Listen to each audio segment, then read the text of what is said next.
Welcome back, everybody, to the War Room Live. I'm your host, The Political Offender. Thank you for stopping in and giving me your time today. Make sure to hit that sub button, hit that like button if you support the channel. As well, leave a comment down below. Let me know what you guys think about the show. I would really appreciate that. As well, follow my X page on the Patriot on TV. I should already have this pulled up for you guys. Or The Political Offender on X. You'll see me right here. This is what I look like. But anyways, with all that out of the way, now that I've plugged all my stuff, let's go ahead and just dive in to some international news, and then we'll get into some domestic news of what's going on. So let's go ahead and dive in. All right, so we see the director of the CIA. He was in Moscow yesterday, and nobody in Washington ended up saying a word about this. We only know this because a bunch of plane spotting people with flight radar opened up their browsers, and they basically did the job the White House refused to do.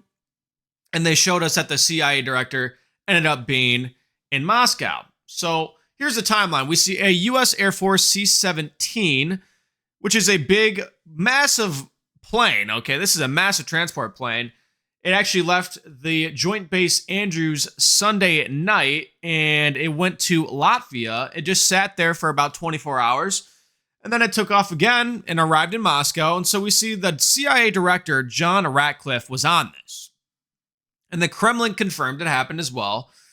Now, what they deny is a meeting with Putin himself. We don't know if he actually met with Putin himself or what actually happened with that. Spokesman Dmitry Peskov says this was a intelligence service channels only with no Putin sit-down.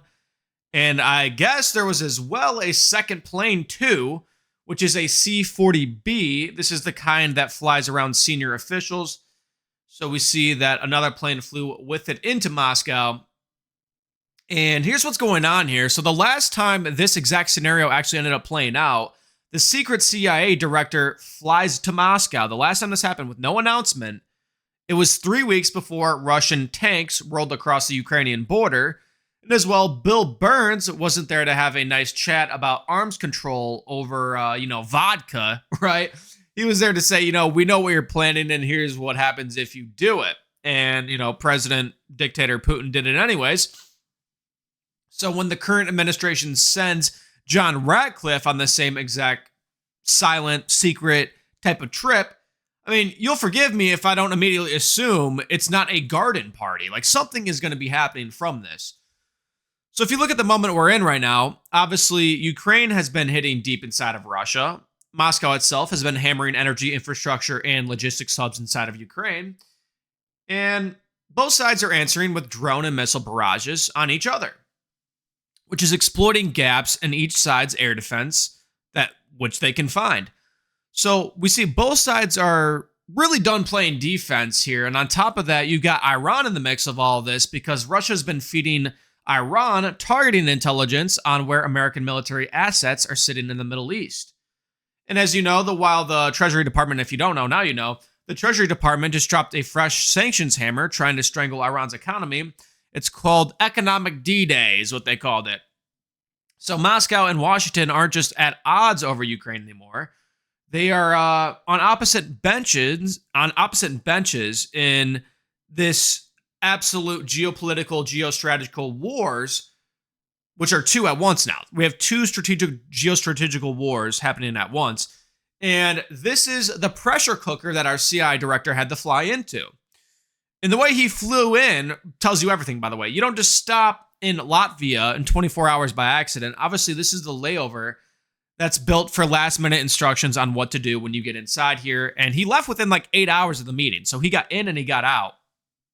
So we know that maybe this is a problem that the theater of this as well. I mean, there was a convoy with diplomatic plates rolling down the central Moscow streets showing that he's there.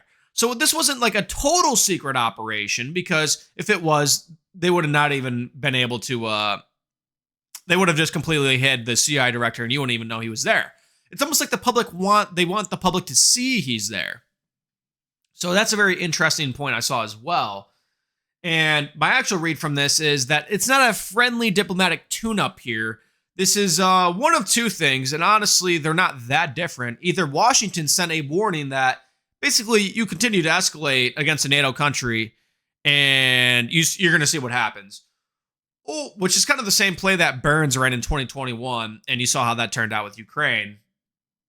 Even though Ukraine's not a NATO country, we sent them there and let them know that we know what you're doing. Or this is the darker read that Moscow used the channel to send its own message back that Russia's not going to fold quietly, that if this war is going against them, they're not interested in a managed face-saving retreat. They would rather escalate than lose any kind of dignity. Obviously, they're one of the second biggest nuclear power countries in the world. And this is a country that's backed into the corner with nuclear weapons that doesn't usually go out like I guess you could say like a lamb.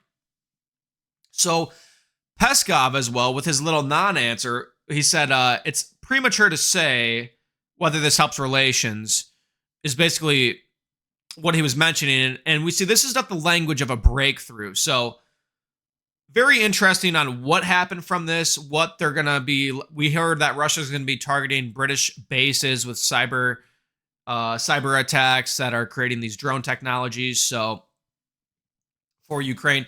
So there's a lot of interesting international news happening today. That's why I wanted to bring it up to you guys. A little interesting part I wanted to tell you guys about the story as well. The second plane that flew in behind the CIA director, which was a C-40B, it's not even a cargo plane. It's actually a VIP jet that's built to move senior officials in complete comfort and secrecy, right? It's a private jet. And it flew the same route as well. So then it actually disappeared from public tracking data. So we know the CIA director went to Moscow, and we don't actually know who else did, and we don't know who else was with them, working with them. I thought that was a little interesting detail in that story. But anyways, with all that out of the way, let's go ahead and get into some more international news that we have for you today. And now we're going to get into the Iran-Oman negotiations, and they agree to share the Strait of Hormuz revenue, the IRGC says. And you guys know, President Donald Trump said we will bomb the shit out of Oman if they make this deal. So let's get into the story. Back in March, Iran slammed the Strait of Hormuz shut, which is about a fifth of the entire planet's oil and gas used to flow through that area. And now it's completely turned dark after U.S. and Israeli strikes on February 28th that took out Iran's supreme leader. And since then, it's been a ghost town. If we fast forward all the way to this week now, we see the IRGC, the Iran's Revolutionary Guard Corps, the same people we've been trading airstrikes with, comes out and announces that they've struck a revenue-sharing deal with Oman. And so this would split up the waters, it would split up the money, and inside the strait that is basically supposed to be international waters, right? And this is meanwhile as well, the two countries' foreign ministers put out a joint statement talking about interim framework to get shipping moving again. But if you notice, they stopped short of calling it final, and they didn't say one word about the actual fees.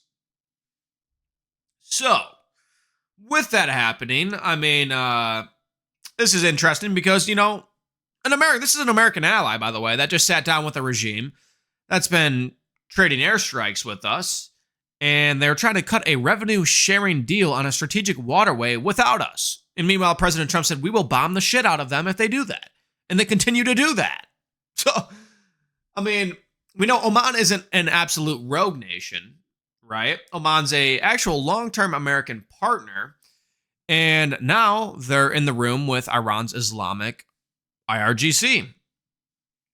So we know that 1 week before this deal was being talked about, like I said, if Oman gets in the way, that they would bomb them. And if you're going to just walk through the sequence with me real quick, because I just like to try to get this straight here.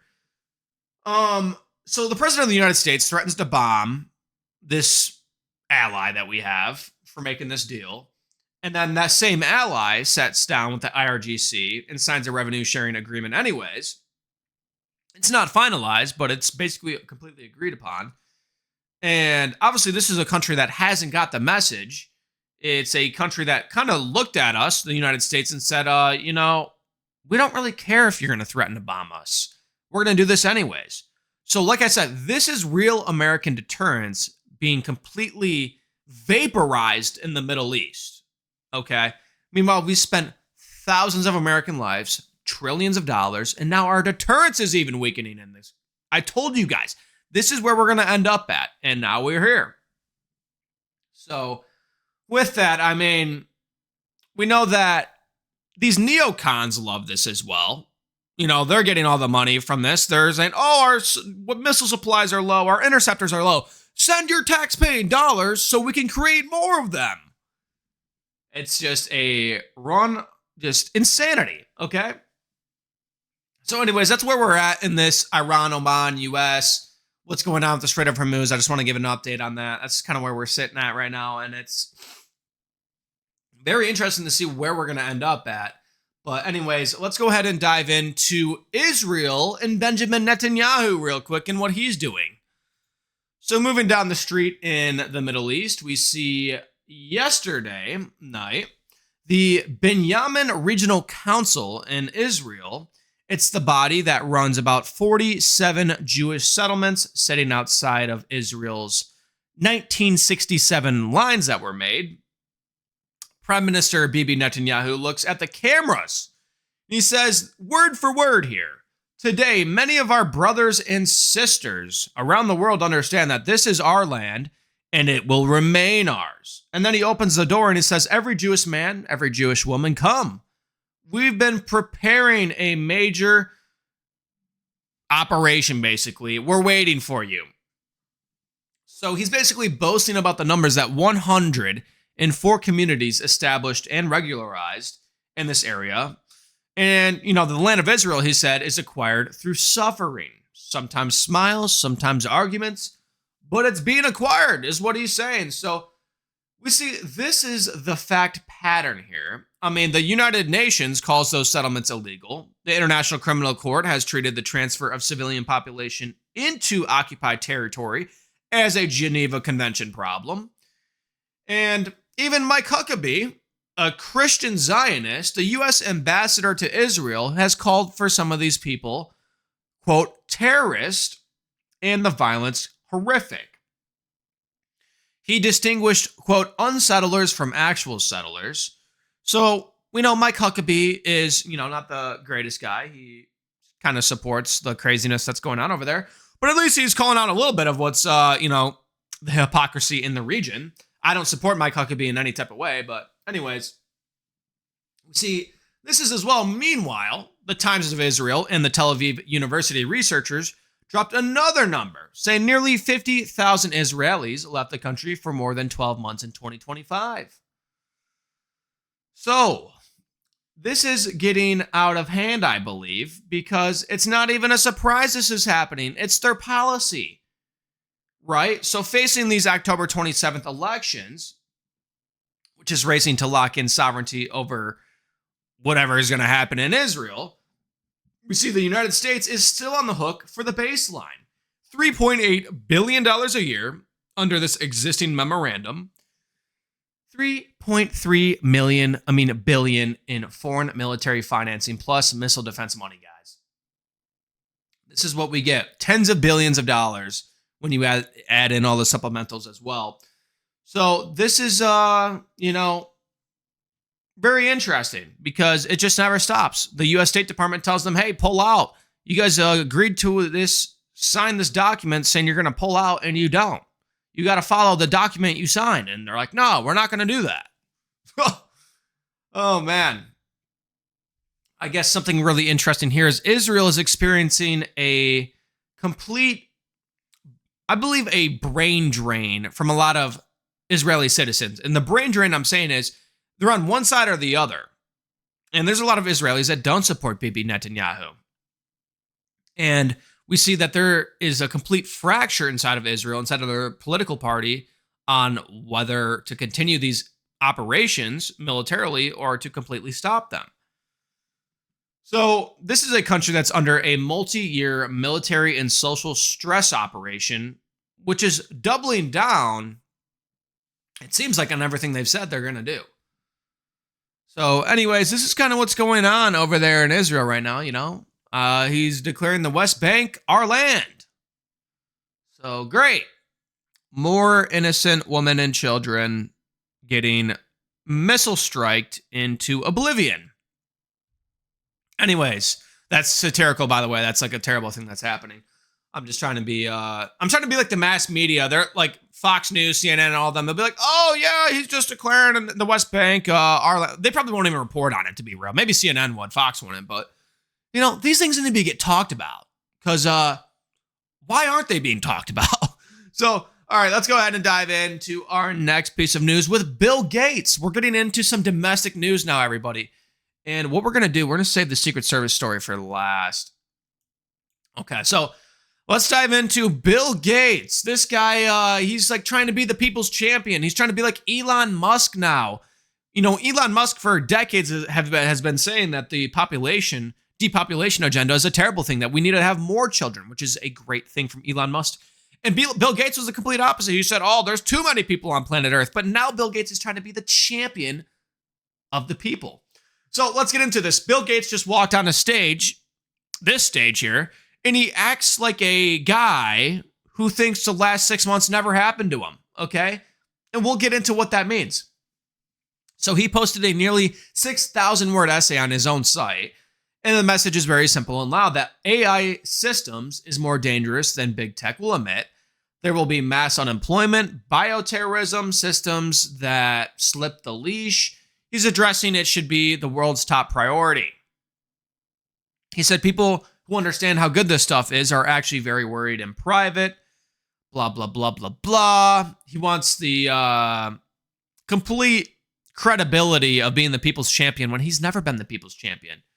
He's worried about cows that leak carbon monoxide from farting. Okay, this is what this guy's worried about. So anyways, let's dive into, what's been going on with this guy for the past 6 months. He's acting like nothing's happened. So the same week, the country is still chewing on the Epstein files. The same year, basically, Gates is sinking in that he's now the AI people's champion. This guy hung out in a closed room for nearly 6 hours and admitted he knew Jeffrey Epstein had a 2008 sex conviction, and he probably should have dug into the specifics. But now he wants to be the adult in the room. And,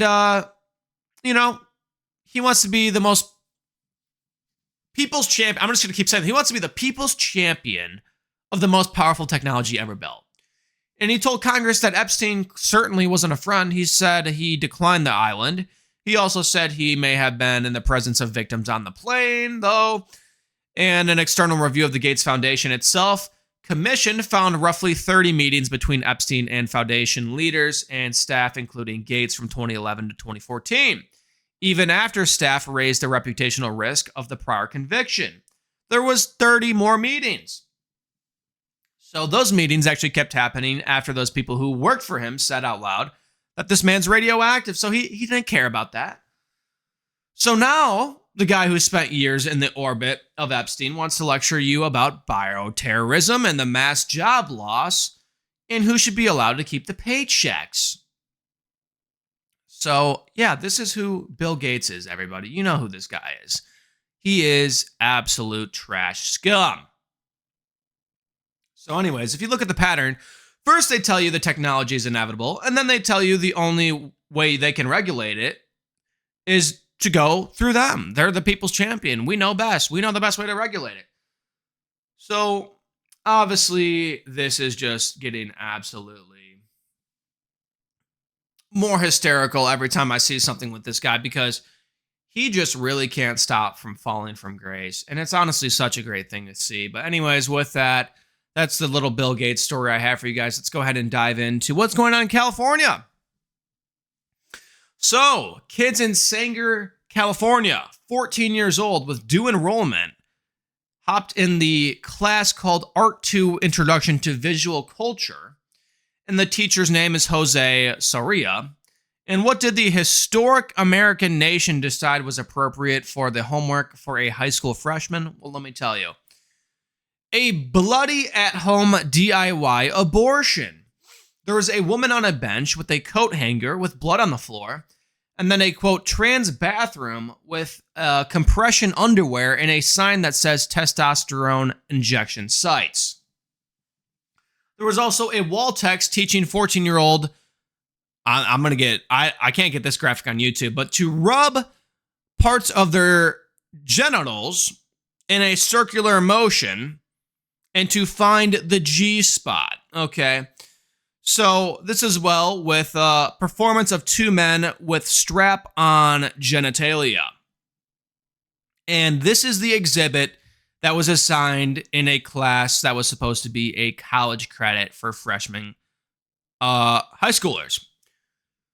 So these kids, I mean, can you even imagine the parents, what they're thinking? Like, this is just disgusting, okay? This is the same pipeline of demonic, satanic people and humans that keep pushing this absolute garbage onto our children. And meanwhile, what's actually going on, it's not art appreciation, and that's what the college is trying to say, what these organizations are trying to say that push this onto our children. This is literally grooming children and trying to be the moral player in all of this, okay? So you don't put a bleeding coat hanger tableau, okay, in front of a 14-year-old because you care about, this art exhibition. You do it because you want the child to experience abortion as an aesthetic, as an identity, as for them to do that, as something you look at in a class instead of, maybe normal things. I don't know, like, hey, here's a picture of some art that was created in 1850. What do you think about it? Write a story on it. No, it's not that. It's, you're gonna look at pictures with testosterone injection sites and two men with strap-on genitalia. This is the world and satanic world we live in. These people should be working in slave work camps for the rest of their life, putting this onto our children. And if I ever had any kind of power and I could enact that, that's where these people would go in. Any kind of child crime, anyone who does a child crime, you are immediately sent to a work camp to break rocks for the rest of your life until you die from exhaustion. Okay. Anyways, though, with that, I mean, this isn't who we are, everybody. I would hope you would think that. This is literally a cult that has captured the institutions that were, supposed to continue our civilization, and it's spiking our civilization into the pits of hell. So we're going to call it what it is. Demonic isn't a metaphor for this, especially when you walk a child past a woman bleeding out from a hanger and call it visual culture. Satanic isn't even a word for this, okay? This is just full on from the pits of hell. That's what this is from. So with this, I mean, we live in a country where this is really happening. And they're like, okay, this is okay for our children to see this. So as well, because they always try to bury some really important details about this. So it wasn't only the hanger and the injection sign as well. Course material included the performance, like I said, with two men wearing strap-on genitalia. And that's what introduction to visual culture is meant for kids who still need a parent to approve for the classroom. What parent's approving this? Disgusting. So, as well, the district's first instinct wasn't even to rip this content out. It was to promise better brochures. They say, we don't care about you and your children. We hope they die. Okay, so with these satanic, demonic, I'm going to call it what it is, pedos, putting this on our children, we need to start standing up for our children instead of taking it from these satanic, evil people. With that out of the way, let's dive into our last quick bit of news that we have for you guys. We see that the Secret Service officials, 3 of them, walked out of a building, and they were completely just walked out. They weren't even fired. They were just walked out of the building. It includes the agency's own communications director, Anthony. I'm not even going to try to pronounce that guy's last name. And this guy, I guess, who's been running Operation Communications through some of the worst chapters this agency has had, including the Butler assassination attempt fallout. So all of this, and their security clearances also got ripped away, which is a good thing. We know that basically the Secret Service has been completely failing at every single corner that they've been walking into, but we know that as well. The director, Sean Curry, the guy who was personally shielded President Trump during Butler and was handpicked by the president himself to run the agency, he's been pushing the one to basically overhaul training, equipment, and coordination with local law enforcement. So I guess he's trying to fix this whole operation while it's just completely on fire. And now the very communications operation meant to help him, basically to help tell him that the turnaround story publicly, is the one getting gutted by an internal leak investigation. So this goes to show you where our Secret Service is at as well. At every corner, we are just absolutely, completely diminishing as a nation. And we are going into the pits of hell where even our own Secret Service agents, you got to ask yourself, would they actually personally jump in front of President Trump and shield the president? How many of them would actually do that? I don't know, man. I don't know the answer to that. Anyways, with that, okay, that's kind of what's going on today. I appreciate all of you stopping in and giving me your time today. Make sure to hit the like button, hit the sub button. If you support the channel as well, leave a comment down below. Let me know what you guys think about the show. I'd love to know your guys' opinions. With all of that out of the way, I'll be looking forward to get you guys more information as it comes. Everybody have a great rest of your evening.